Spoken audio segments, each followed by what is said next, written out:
Harry Potter and the Half-Blood Prince. Yes, guys, we have made it to the sixth film, and the Harry Potter saga is once again directed by David Yates, who is, of course, now the permanent director for this franchise. And now we have gone to my least favorite in the Harry Potter franchise, in my opinion. Yes, guys, I don't really like Harry Potter. Actually, before I even say anything, all the Harry Potter movies are good. All of them are good. There's no bad Harry Potter movie. But this is the one where I've watched the least out of all 8 of the films. Which I'm about to say, I'm about to, put it out right here. This movie's not terrible. It's definitely not a bad movie. It's not a bad movie. It's not atrocious. It's not god-awful. I just think this film is just pretty good. It's pretty good. So pretty much the synopsis of this film is that there is this book that is in Hogwarts, and it actually belongs to the Half-Blood Prince, and Harry and Dumbledore trying to figure out who actually is the Half-Blood Prince. And the plot is interesting. Now that is an interesting plot.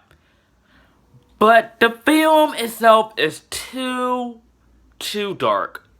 I really feel like this is one of the Harry Potter films, well, the later Harry Potter films when he starts to become more of a young adult. This is one of the ones that I feel like is too dark, too gloomy, too somber, too serious.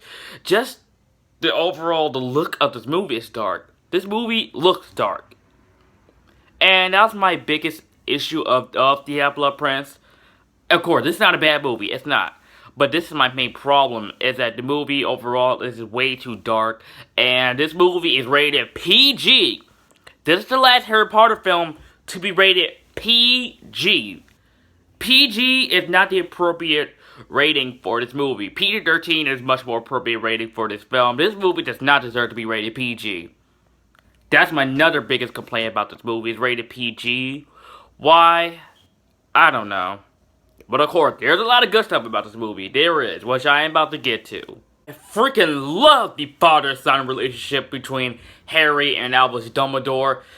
This is the biggest highlight of this film, is the relationship between Harry and Albus Dumbledore. Is so fantastic, it's so magical. No pun intended.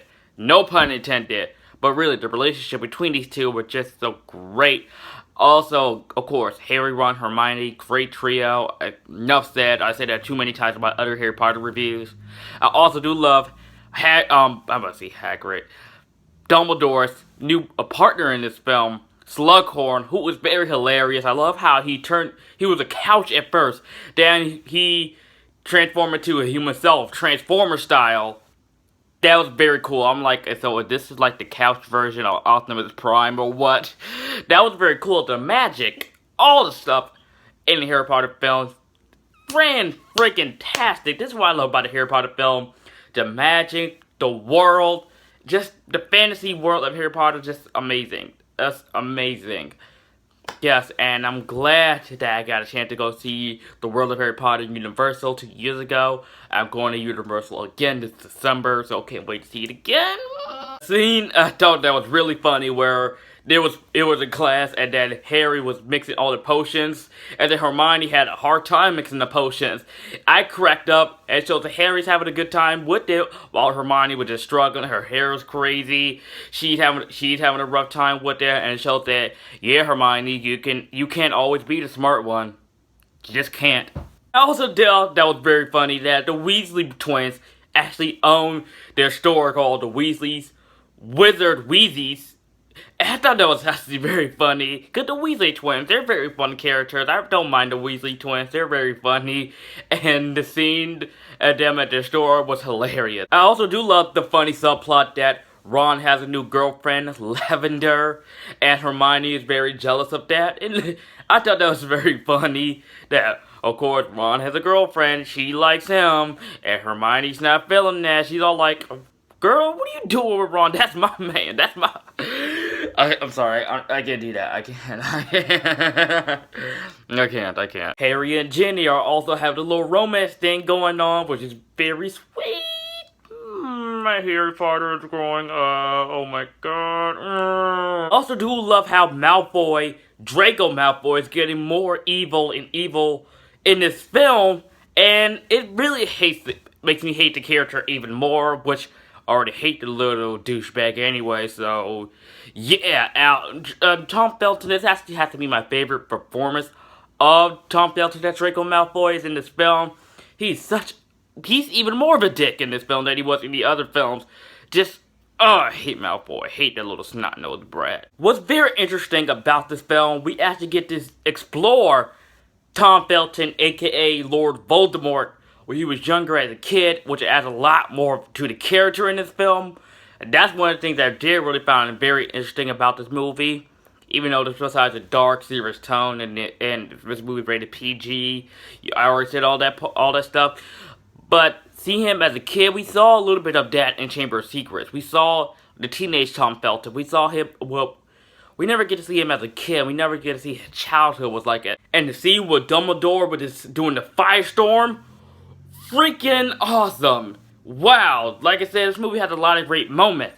But it is my least favorite, but man, that scene was, Dumbledore, you're awesome. You are awesome in this film. And Gandalf ain't got nothing on him.